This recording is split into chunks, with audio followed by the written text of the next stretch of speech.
નમસ્કાર મિત્રો, સૌથી પહેલાં તો તમામ મિત્રોને મારા જય હિન્દ, જય ભારત. મિત્રો, યુટ્યુબમાં અત્યારે એવી પોલિસી આવી છે કે જો તમે એ પોલિસીનું ઉલ્લંઘન કરો છો તો તમારી યુટ્યુબ ચેનલ એક જ મિનિટની અંદર ડિલીટ થઈ શકે છે અથવા બેન થઈ શકે છે. તો મિત્રો, આ પોલિસીનું પાલન કરવું એ બહુ જરૂરી છે. જૂના ક્રિએટરો છે એમને તો કદાચ ખ્યાલ જ હશે કે આ પોલિસી કેવી રીતે કામ કરે છે, પણ જે નવા યુટ્યુબરો છે એમને કદાચ લગભગ ખ્યાલ પણ નહીં હોય. તો મિત્રો, આ પોલિસી વિશે જાણવું એ બહુ જરૂરી છે, કારણ કે એક જ મિનિટની અંદર તમારી વર્ષોની મહેનત, પછી ભલે 1000 સબસ્ક્રાઈબર હોય, 50,000 હોય કે મિલિયનમાં હોય, એક જ મિનિટની અંદર તમારી યુટ્યુબ ચેનલ બેન થઈ શકે છે. મિત્રો, આ પોલિસી પહેલાં પણ હતી, અત્યારે પણ છે, પણ અત્યારે 15 જુલાઈ 2025થી યુટ્યુબમાં ઘણું બધું અપડેટ આવ્યું છે, ઘણું બધું બદલાઈ ગયું છે. તો મિત્રો, આ પોલિસી વિશે જાણવું એ બહુ જરૂરી છે, કારણ કે એક ભૂલ આપણી યુટ્યુબ ચેનલને બરબાદ કરી શકે છે. તો મિત્રો, પહેલાં એવું હતું કે તમે યુટ્યુબમાં વિડીયો અપલોડ કરતા હતા, કોમેડી હોય, એજ્યુકેશન હોય, XYZ ગમે તે હોય. તો મિત્રો, એનું ઉલ્લંઘન થતું હતું તો એ સમયે યુટ્યુબ કદાચ આપણી ચેનલ બેન કરી શકતું હતું. તો પછી આપણે પાછા ફરીથી નવો મોબાઈલ નંબર લઈને, નવો જીમેલ લઈને પાછા ફરીથી ચેનલ ક્રિએટ કરી શકતા હતા અને પાછા આપણું જે કામકાજ હતું એ રૂટિન આપણે ચાલુ કરી શકતા હતા. પણ અત્યારે એવું નથી. અત્યારે જો તમારી ચેનલ બેન થઈ જાય તો તમે ભવિષ્યમાં યુટ્યુબ પર ક્યારેય પણ કામ કરી શકતા નથી. તો મિત્રો, આ પોલિસી કેવી રીતે કામ કરે છે તો હું તમને સ્ટેપ બાય સ્ટેપ સમજાવીશ. તો વિડીયો ગમે તો લાઈક કરજો, શેર કરજો, નવા હો તો ચેનલને સબસ્ક્રાઈબ કરજો અને આ વિડીયો તમારા દોસ્તો સુધી જરૂરથી શેર કરજો. તો મિત્રો, આ પોલિસી કેવી રીતે કામ કરે છે હું તમને સ્ટેપ બાય સ્ટેપ સમજાવીશ. તો મિત્રો, યુટ્યુબ સર્કમવેન્શન પોલિસી એટલે શું? સર્કમવેન્શન પોલિસી એ યુટ્યુબની એવી નીતિ છે જે કહે છે કે જો તમે અમારા નિયમો ભંગ કરો છો અને પછી એમથી બચવા માટે કાયદાની ચતુરાઈથી કોઈ રસ્તો શોધો છો તો એ પણ ભંગ ગણાશે. અનુવાદમાં કહીએ તો સર્કમવેન્શન પોલિસી એટલે નિયમ તોડીને, છુપાઈને, ચતુરાઈથી ફરી યુટ્યુબ પર આવવાનો પ્રયાસ કરવો. એના મૂળ મુદ્દા છે કોર કોન્સેપ્ટ: તમે યુટ્યુબના નિયમો ભંગ કરો એટલે તમારી ચેનલ બંધ થઈ શકે છે. પછી તમે બીજી ફેક ચેનલ બનાવો કે બીજા કોઈના નામે ચેનલ બનાવો, એ પણ નિયમ વિરુદ્ધ છે. તમે બેનેડ સ્ટ્રાઇક વિડીયોને રીઅપલોડ કરો, એ પણ સર્ક્યુમવેન્શન પોલિસી છે. તમે સોફ્ટવેર કે ટૂલ વડે પોલિસી બાયપાસ કરો, એ પણ ભંગ ગણાય છે. સ્ટેપ બાય સ્ટેપ સમજીએ તો ઉદાહરણ તરીકે, બેન પછી નવી ચેનલ. તમારું મુખ્ય ચેનલ પ્રવીણ વ્લોગ કમ્યુનિટી ગાઈડલાઇનને ભંગને કારણે બંધ થયું છે.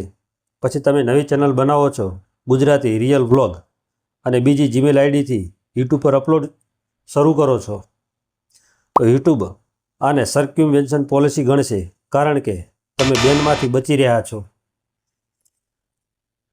નવી ચેનલ પણ ડિટેક્ટ થઈ જશે અને યુટ્યુબ એને પણ બંધ કરી શકે છે.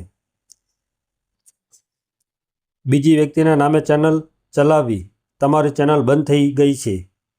તમે તમારા મિત્રો કે ફેમિલીના નામે કોઈ પણ ચેનલ બનાવો છો, વિડીયો બનાવો છો અને એની ઇન્કમ તમે લઈ રહ્યા છો, આ પણ પોલિસી સર્ક્યુમવેન્શન ગણાય છે. તમે વિડીયો અપલોડ કરો જેમાં કોપીરાઇટ સ્ટ્રાઇક આવી ગઈ છે, પછી તમે જે વિડીયોને કાપીને રંગ બદલીને ફરી અપલોડ કરો છો, આ યુટ્યુબની પોલિસી બાયપાસ કરવા માટે છે, એટલે કે સર્ક્યુમવેન્શન ગણાય છે. જો તમે યુટ્યુબમાં રીઅપલોડ વિડીયો એડિટિંગ કરીને પાછો પણ રીઅપલોડ કરો તો મિત્રો, આ પણ પોલિસીનું ઉલ્લંઘન ગણાય છે.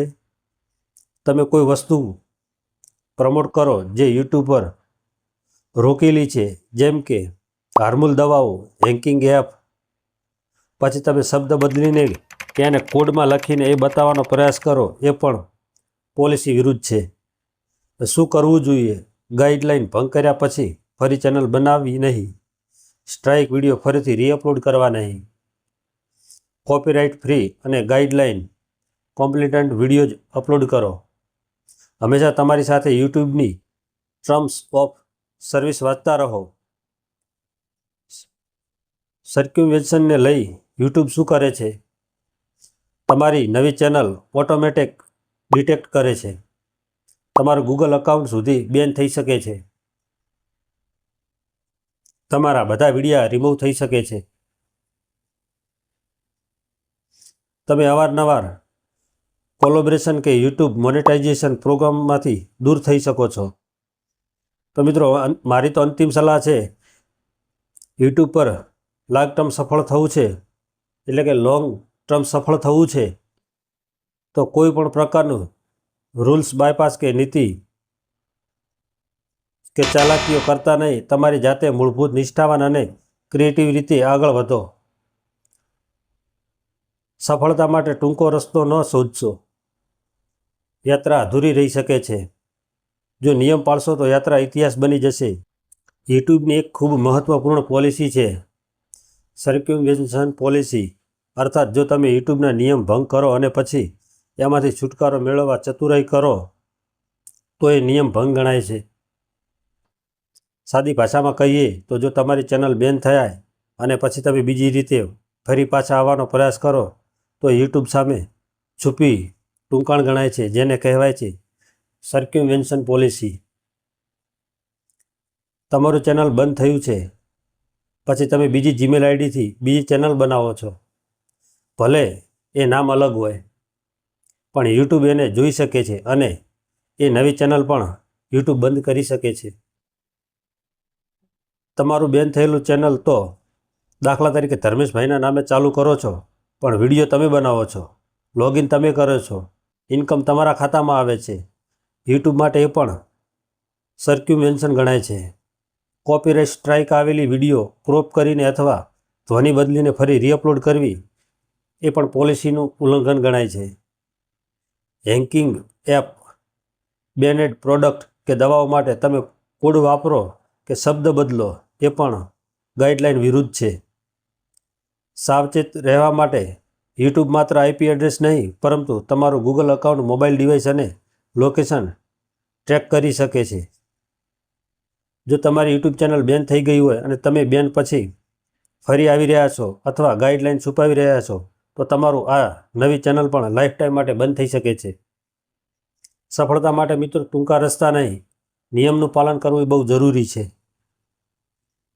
તો મિત્રો, આ હતી સર્ક્યુમ્વેન્શન પોલિસીના નિયમો કે કેવી રીતે આપણે યુટ્યુબ પર કામ કરવું,